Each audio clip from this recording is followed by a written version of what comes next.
All right, we are recording. This is the Service APIs meeting for Thursday, March 12th. And to get started, we're going to talk about security models. So this is something that Nick and I had volunteered to take on and look further into last week. And this is very much a rough draft, a starting point. This is not a final point. This is really just a rough proposal right now of where we could go. Basically, we already have this concept of roles as part of service APIs. We have the idea that, okay, there's an infrastructure provider that provides infrastructure for your organization, maybe a cloud provider, maybe a PaaS provider, whatever it happens to be. You have a cluster operator who would fill the ops role, and you have an application developer.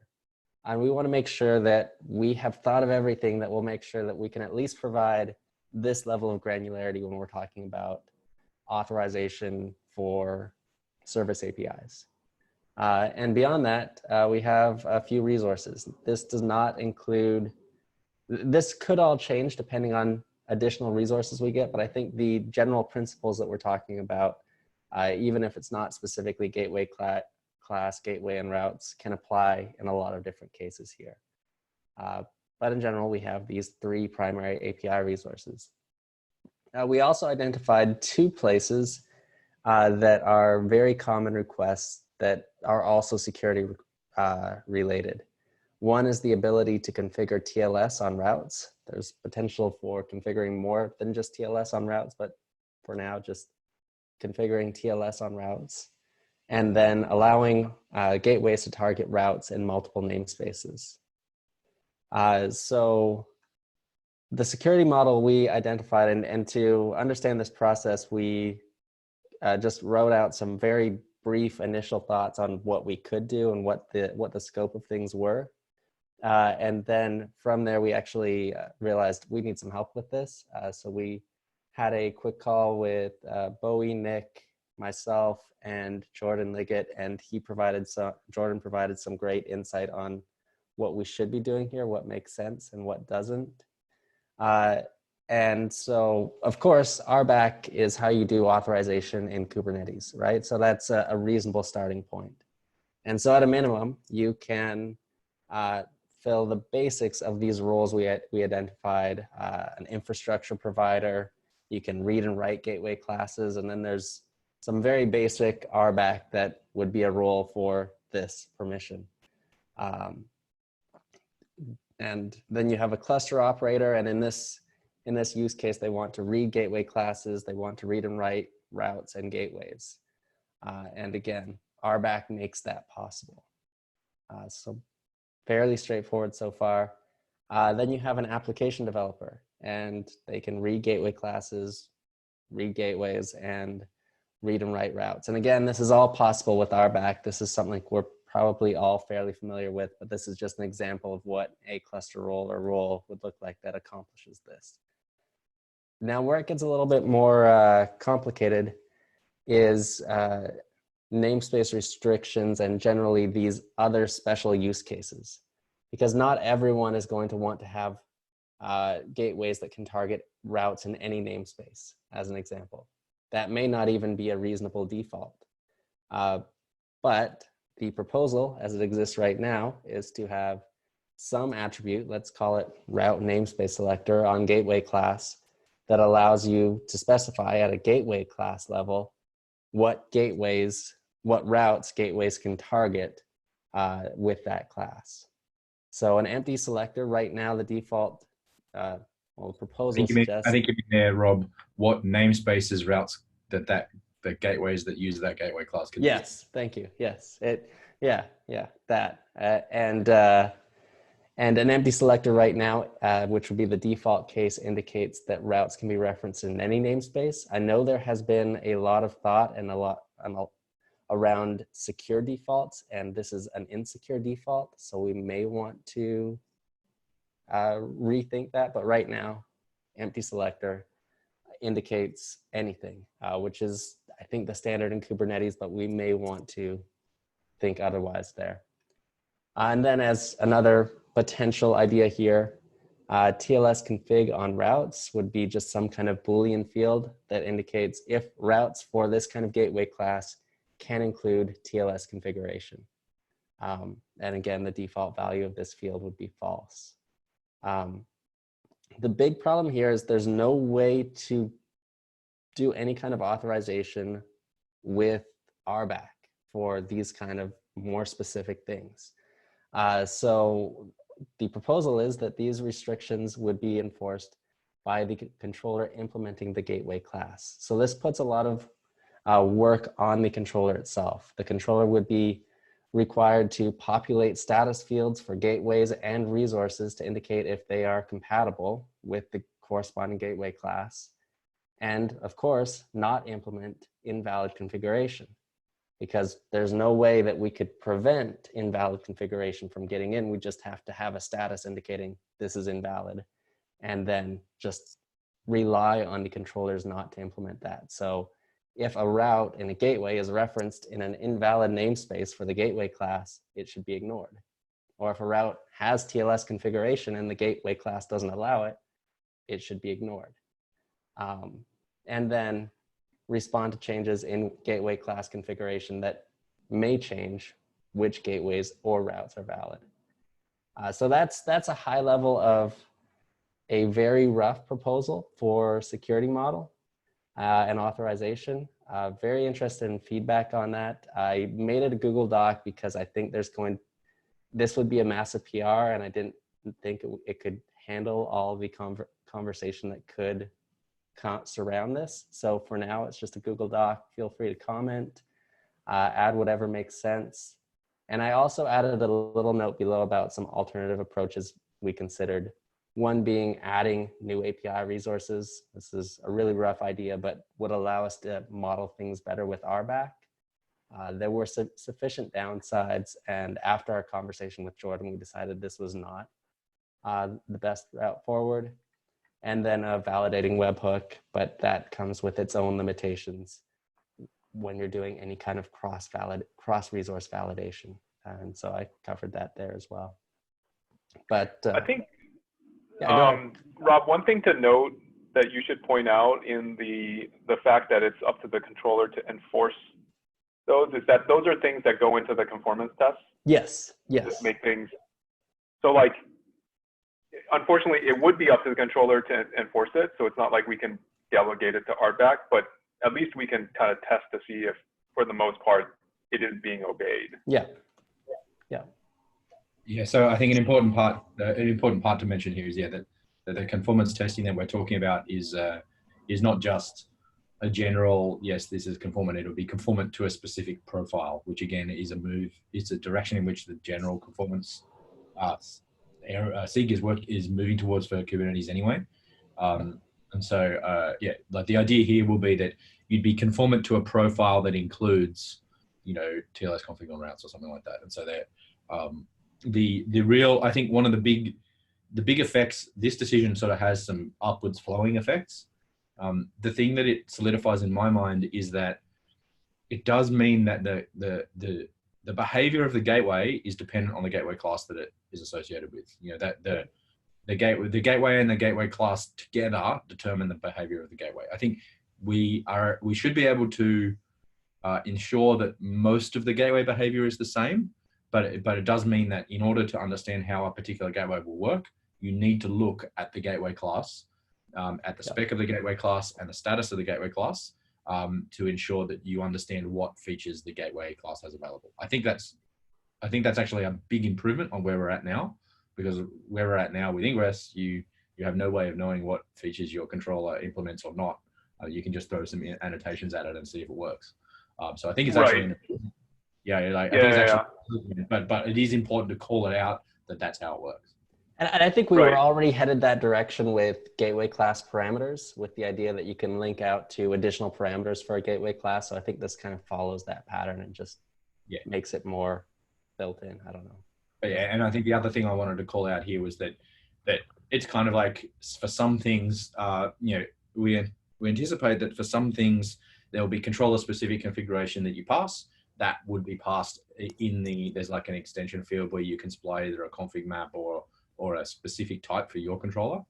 And so, then it's up to the controller how they do that. But the idea here is to promote the fields that are required for conformance to spec fields on the gateway class, so that then there's no sort of optionality about them. You either do them or you don't, and everyone can agree for conformance. For a reverse proxy, you must allow TLS config on routes. I don't think that would be the thing, but for a particular conformance profile, that means what that conformance profile actually means is that you have the spec of the gateway class set with these values, these parameters inside that spec set to these values. Like it lets us be very specific about what the conformance actually means. Right. Okay. Rob, can you talk about TLS config on routes? Sure. What about it? Is this an example, or is this your? Oh, so the idea was that this would be a Boolean field that would indicate for gateways of a given class, could you configure TLS at a route level? I see. Yeah. So it's kind of more an example than a suggestion, right, Rob? It's not like we must. It's not that we must do this, but since there's been talk of potentially doing something like this, this is how that could work with this model. So I see. Interesting. Yeah. So basically, we would be kind of rolling a customish permissions model based on semantic features of the API, rather than just saying like we can make everything using RBAC, which seems hard. Can't. Yeah. I mean, basically, if you want to selectively enable features, you either need new resources or you need to do something like this that says, yes, this is allowed for routes or whatever. This. Okay, and it would have to be up to conformance to make sure that you've actually got it pretty much correct. Yeah, and so the conformance then defines the behavior that a specific controller must implement to be conformant to that profile. So you might say like a reverse proxy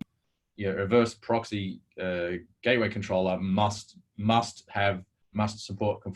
conform to this set of things. When these things happen, when you have these things set on the gateway class, this is how the controller must behave. It just gives us the opportunity to do that. I would hope that we should be able to keep the number of gateway class spec fields reasonably low. Because the more we have there, the more of a sort of dimensionality problem in conformance we have. But it may make sense to have some things that like Rob was talking about. Yeah, although if they are independent, it doesn't necessarily blow things up too badly, which I'm hoping they will be. Yeah, exactly. To try and keep them independent as well. Rule of thumb. Yeah. So Rob, what's the next step on this? I mean, at least from the namespace restrictions, that sounds fairly reasonable. And then in talking to Jordan, it also sounds like a well-trod path. Yeah. It might be worthwhile just sketching that out in a PR. Yeah, I think I wanted to start here just because it was easier to write everything out. But if there's no huge, pushback on this, I can transition this into a PR pretty easily. The other part is I know we'd had some desire to just have some basic RBAC defined elsewhere, and that's kind of a separate PR, but that's thank you so much from this. So I think writing down the actual RBAC is a great idea, and one of us, Rob, should PR that in. We should just thanks guys, this is awesome. Cool. So I would definitely say we should provide an opportunity for some lazy consensus at least for people to talk.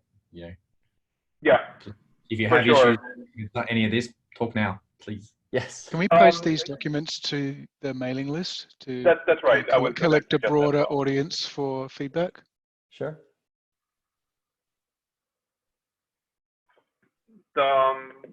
Interesting, because I think Daneyon's proposal is very intercepting in this. Yes, it is. So I think that's a good transition. I will stop sharing my screen and hand it over to Daneyon. I do have a quick question on TLS config on routes. So if that's false, then does that mean that the TLS configuration is owned by the gateway, or are we saying just okay? Right. Yeah. So that's the idea. And again, this was an example. I don't think it's set in stone. It's just the idea here is just that to indicate the sort of the class of thing that we might want to do by specifying something on the gateway class.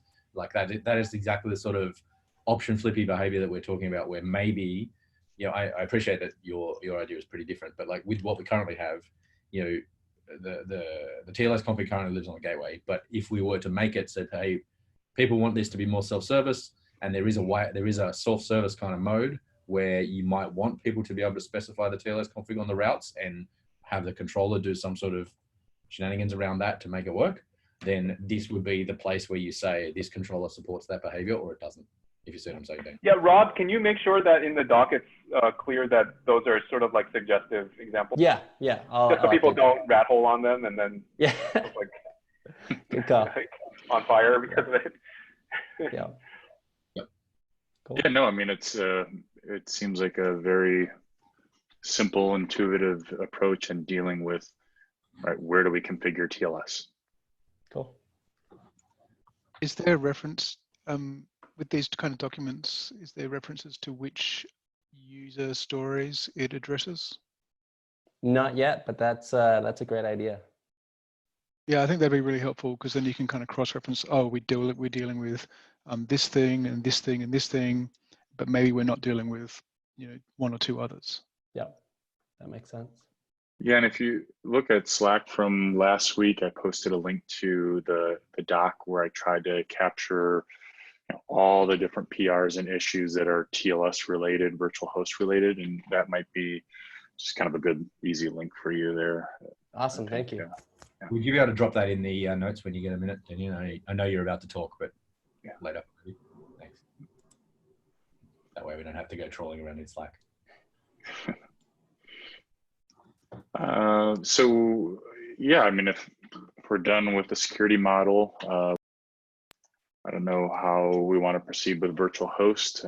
Do we want to just do kind of a Q&A session, or what is everyone's thoughts? Is everyone familiar with this setup? I think we had office hours yesterday. I don't know if people, Daneyon, were you able to send it out on the mailing list? I did. Oh, well, I did before we got on yesterday's call, just saying, hey, I'd like to talk about this. So I'm sorry, did you say mailing list? Yes. No, I didn't put it on the mailing list. Okay. Let me take that as an action item. I'm actually off today and tomorrow, but I did want to jump on this call just to at least try to discuss this topic or answer any questions more, but I'll definitely throw that on the mailing list. Thank you, Daneyon, for spending your PTO time with us. Yeah, and it's been kind of a crazy day. I was supposed to take my son to Arizona for a big baseball tournament, and everything's kind of going sideways because of good old coronavirus. Oh, yeah. So, yeah, that's causing some challenges too. So. Yeah, I think we're all in the same boat here. Yeah, it's all affecting us one way or another, but hopefully it's we come out of this head up, feet down. So yeah, if kind of summary on the call, is everyone kind of sort of scan through the proposal a bit? If not, please shout. Yeah, I wasn't able to stick around for the whole thing yesterday, so I'm just having a quick look now. Yeah, I think the thing that I did make a couple of notes yesterday, Daneyon, that maybe you could just address now. From what I saw early, so when you were talking about binding collisions, you were talking about, you sort of implied that there would be like a first writer wins semantics. That's the thing that I have learned to my great pain in doing contour stuff, is that it's really difficult to do that in Kubernetes at a machine at machine timescales because it's a set of things, not a list. So there's no ordering. So it's very difficult to figure out which one actually was first. So that would be something that we just need to be careful about. The sort of the collision behavior is actually needs careful thought, is I guess the thing. Yeah, my experience has been that really you should make it kind of go into like, I can't configure it anymore state and you need to fix this. It's the safest one, because a lot of times the first winner, it's like you might have a different first winner when you restart the controller in many cases. And then if you don't, you'd have to record that somewhere, and it may not be, some systems, it may not be obvious where you're going to record that information. Yep. Yeah. First writer win semantics inside Kubernetes imply that you have to write something back to the object to say it was the first and it's the winner. It's like you're attaining a distributed lock over that portion of the configuration, unfortunately. So the thing that I would recommend is just we need to be careful about that. In Contour, the way we currently do it, which is the wrong way, is that if there is a config anywhere in the tree, the whole thing is invalid. That's really bad. We're going to fix that. But learn from our mistakes. And the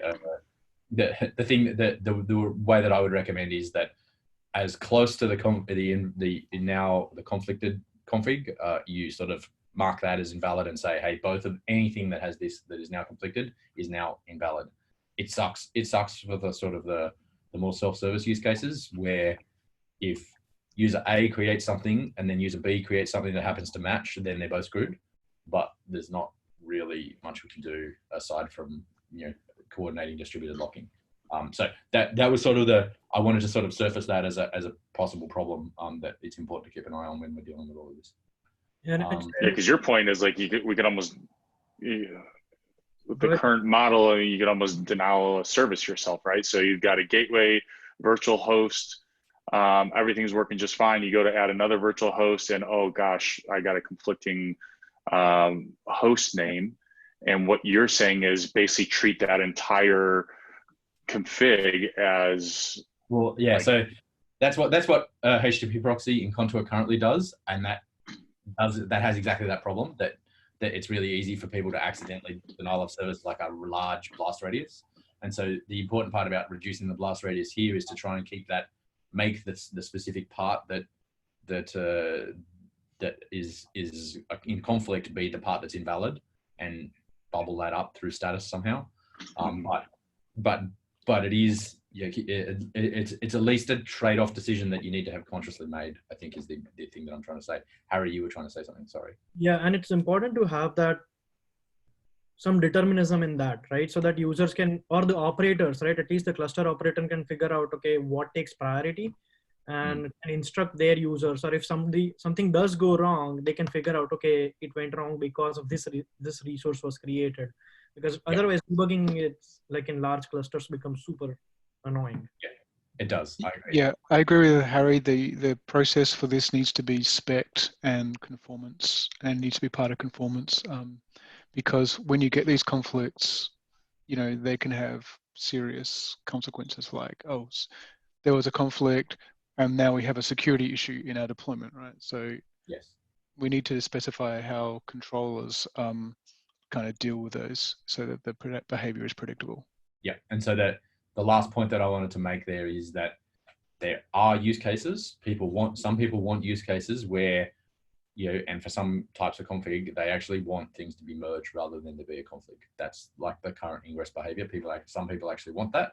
Whether or not we want to support that as part of this is a decision we need to make, but we need to be aware that some people actually do want that behavior.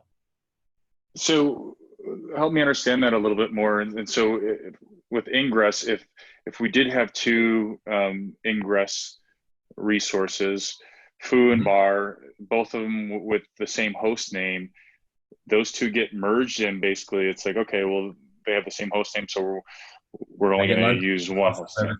Yeah, so if you have foo.com, you have a foo and a bar ingresses that both reference foo.com with a route of / then and they point to service A and service B, the request will be load balanced across all endpoints of service A and service B. That's interesting. That is not spec'd in the Ingress spec. However, it is how a lot of Ingress controllers have ended up implementing it. So it's kind of an expected behavior. Whether or not it's the correct expected behavior, this is a case of, well, this is how it ends up being, right? Like, so, and some people, in typical fashion, some people now rely on that workflow. Yeah, Oh, really? In Yes. Now common, I'm scared. you only pick one of those ingress resources and finalize that. So all traffic goes to either of the one services. And most of the time, we advise users to use different paths, right? So in addition to host, so that's another comment that I had with the current virtual host thing is like, users do want to split out based on just path-based routing, especially for, if different teams want to control different paths of a subdomain or a virtual host. I think that's something that we may be able to address with the recursive resource chaining, which I think it doesn't appear here. So, or the inclusion for the contouring folks. One aspect of the API I thought that was very interesting, Daneyon, was this sort of promotion of the TLS to almost like an entire workflow in of itself. I was wondering what people thought about it, whether or not it's necessary, or sort of, it's like you could almost imagine that TLS section kind of existing independent of the gateway API stuff, in terms of you're making a request on something and then someone's going to be accepting it. Yeah, I guess that was one of the questions that I wrote down as well, that given that right now Kubernetes kind of expects a lot of TLS things to be stored as a secret, there's a clean boundary there where you can automate the crap out of that secret if that's what you want, or you can specify it manually, and it's kind of up to the people who are doing things. I understand the use case you're talking about, Daniel, where we've got like, you want people to be able to say, I would like to be able to serve my stuff out of this website, and here is a certificate or something like that. Or I want you to pass through this config to my web server, and here is the certificates that I am using. So here is what you need to do. And those are valid use cases, but like, it feels like adding stuff into these APIs might not be necessary when we could, just put the pieces in place so that stuff can plug in. Yeah, Daneyon, I had a question. So, not apart from the certificate itself, there was a couple of other things on that block, like the Cypher suite and so forth. Mm-hmm. How is this different than automation of, let's say, let's say that we're in a situation where you have different RBAC permissions for the gateway itself, and then the app developer, we're expecting to write routes, right? In that case, you're saying that the app developer is going to say, hey, use such and such certificate. I can't edit the gateway directly. In your model, you're saying that, hey, that app developer is going to be able to produce one of these requests, and then there's going to be some state transition when it makes it through on the admin side. My question is, and then presumably there's some automation, which in your case, you built into kubectl. But imagine there's some automation where it kind of facilitates that relationship. Is it possible to build the same kind of automation, but just basically editing gateway in some sense?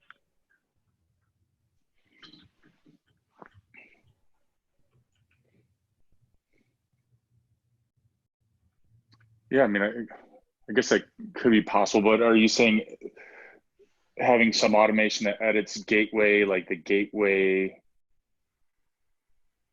spec, or yeah, though basically it's like, status? should we go now with having this as a separate thing, or could we sort of make this, sort of take that on as an experimental thing, sort of keep that TLS in gateway, figure out if that automation works, and then, because basically if you promote this in the API right now, it sort of adds like a pretty large surface area, I guess, yeah, on something that it's like a very interesting use case, but generalizing it might be hard. Anyways, Yeah. I'm just thinking in terms of like, where does the layering happen? Do we layer it inside this layer, or is it actually something that could be built on top, given the primitives that we have at this layer? I mean, there's always a trade-off. Like if this is like a super common thing, right, you pull it down. Yeah, I mean, my thinking behind the whole kind of TLS config separate object is just providing that maximum flexibility for these different use cases, right? Where it's like, hey, you know, we're a small, got a small cluster, a small mom and pop shop. You know, we want one person to do it all. Well, you know, we can do that.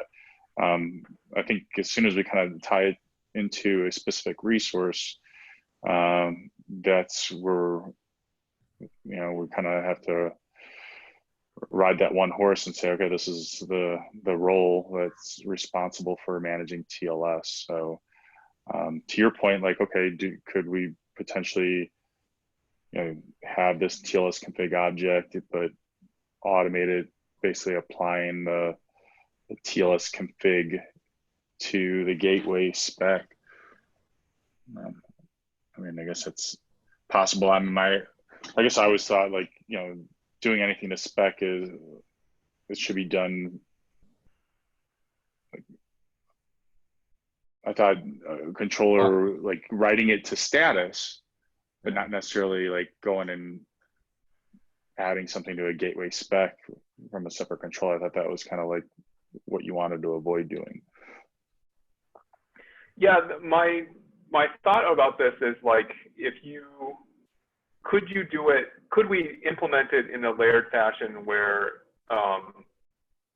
it wouldn't appear in the bottom layer, but we could get all of the workflows that you wanted at a higher layer? And then if the experience proves out like it sort of makes sense to bake it in, then it can be sort of pulled in. Oh, okay. The other question in my mind was that, so that block, it has both the certificates and then some TLS configuration, and whether or not that would be permissioned differently than, say, the gateway and its listeners. Because there is some implicit sort of notion that you have that gateway in of itself would be sort of managed by a completely different set of people than the certificate and acceptance, right? Because even if you're going to be auto accepting, that's sort of like almost like you're editing a sub piece of the gateway automatically through automation.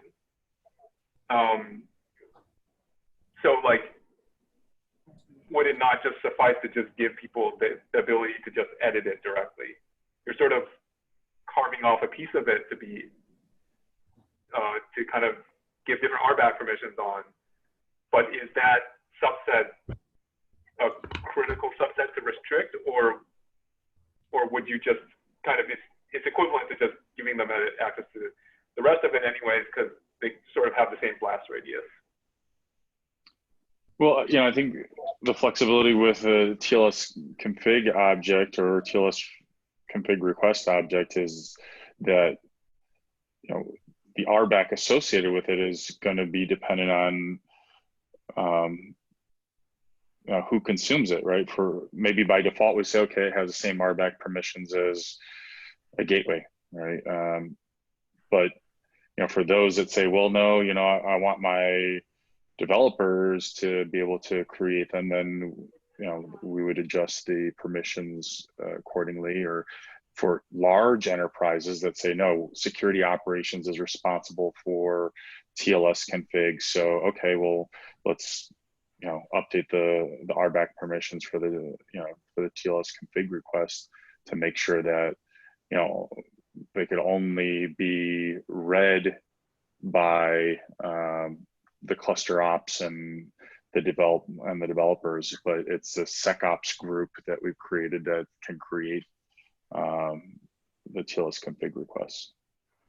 Yeah, I'm curious about this layering, because like it would be good to kind of explore what, because you're going to have to, as part of your sort of proposal, like you have this piece of automation that kind of needs to be there.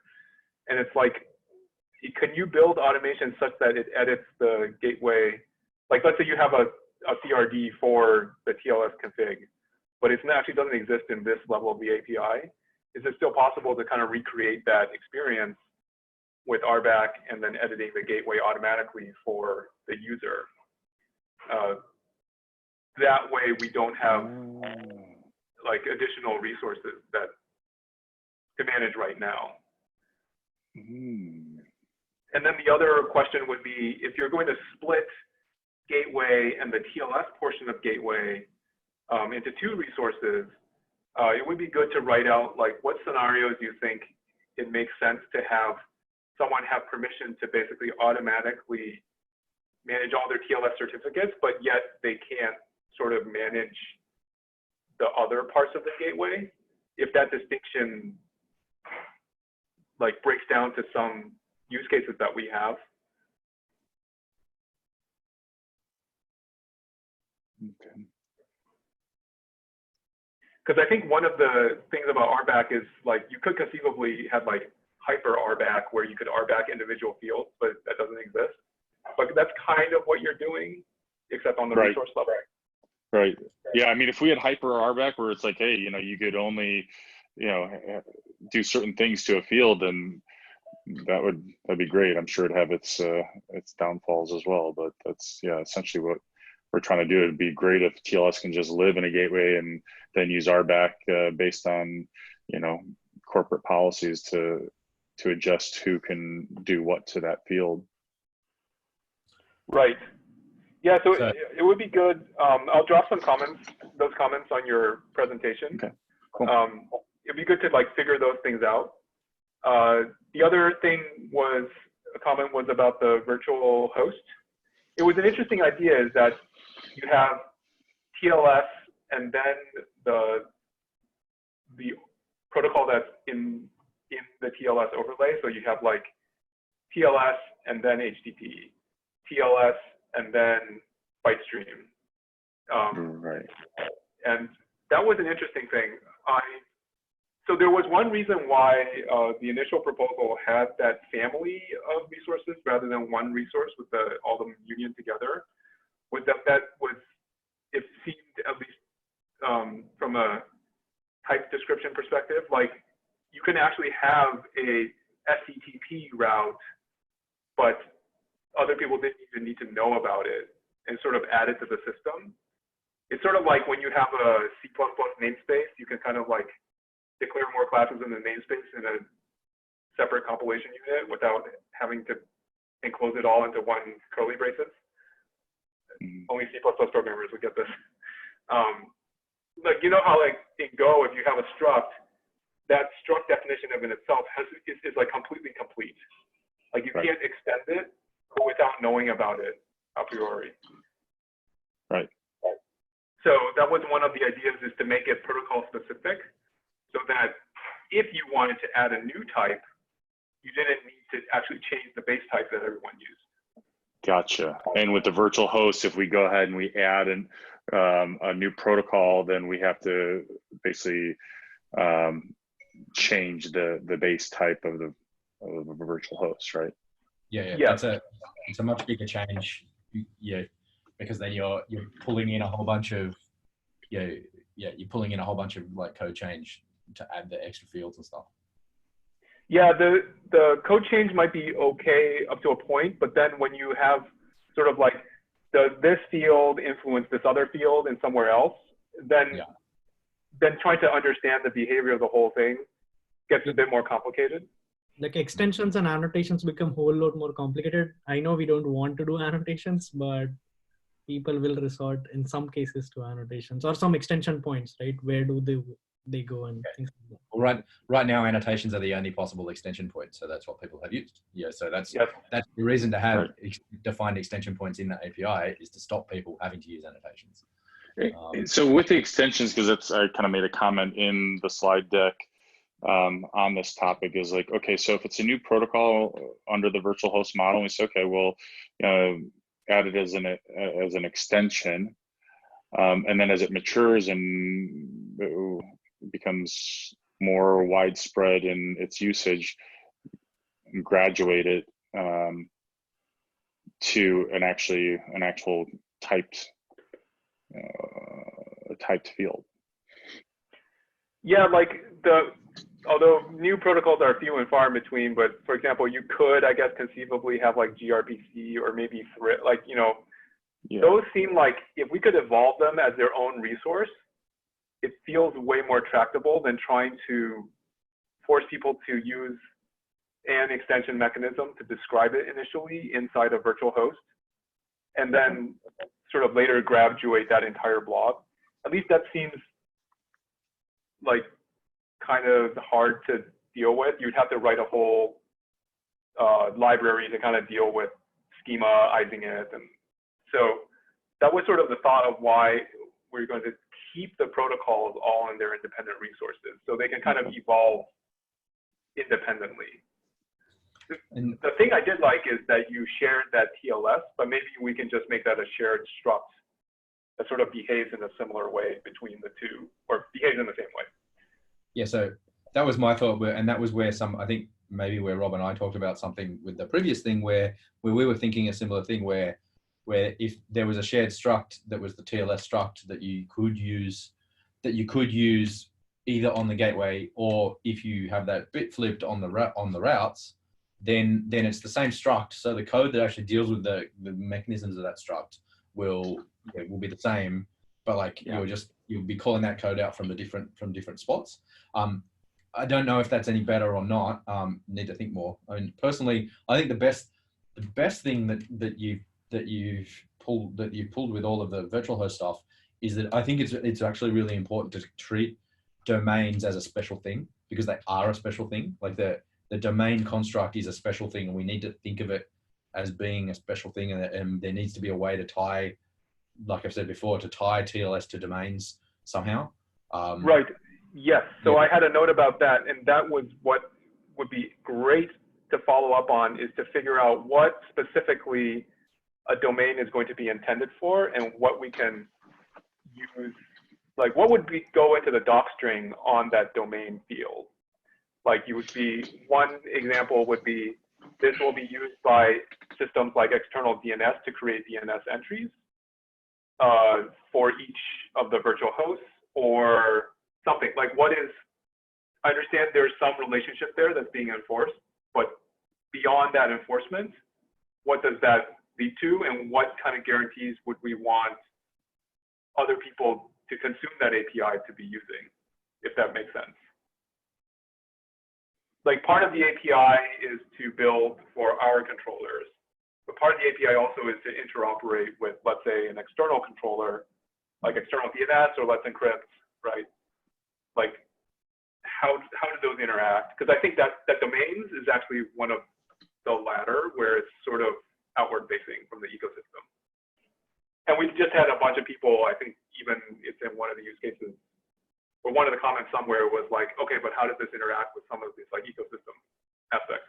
Especially Let's Encrypt, I think, for sure, because you're going to use the domain to get the certificate, and then probably also some external DNS kind of mechanism. Yeah, and I have a issue created around the domain concept as well. So I need to go back and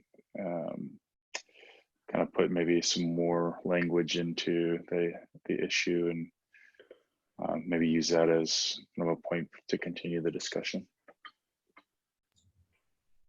Yeah. Yeah, I think these two things actually pretty nicely dovetail. It's like we're getting to concrete RBAC and how these resources are going to be used. Daniel, what did you want to do with this proposal? You want to keep collecting some comments? And then Yeah. I mean, let's collect some comments, feedback, and maybe we can, based on, what everyone thinks is, if we feel like, oh gosh, like let's dig into domain a little bit more, which it sounds like that's definitely a work stream taken from here. Maybe I think a little bit more about the TLS config. If you want to provide some more feedback, I could kind of explore that a little bit more. But yeah, let's keep it around and get some feedback, and see if we take certain bits of it and move it forward. Yeah. So I think So- by next week, let's get everything out on the mailing list so we get as broad coverage as possible.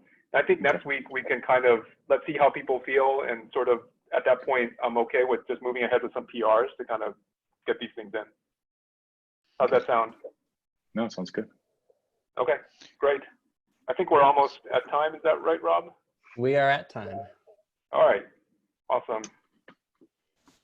Does anyone else Okay. have any? I've got a few people unmuting before we go. Does anyone else? Oh, yeah. Any other topics?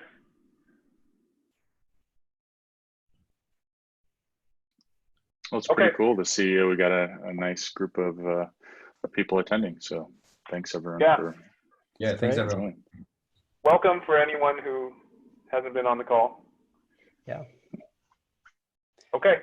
Well, see you next week. So we have office hours on Wednesday, and then we have this call on Thursday. Yep. So just letting everyone know. And it's So all this- on the calendar. So, and then if you like find the calendar link is not working or Zoom, you can just ping us on Slack, and we should be there. Yeah, the Zoom on the calendar link is wrong. Like there's one ghost link. Oh, really? Oh, okay. So if you look at the calendar on the community page, we have an up-to-date calendar invitation there. But unfortunately, when we change things, if you used an old calendar invitation, it's probably useless now.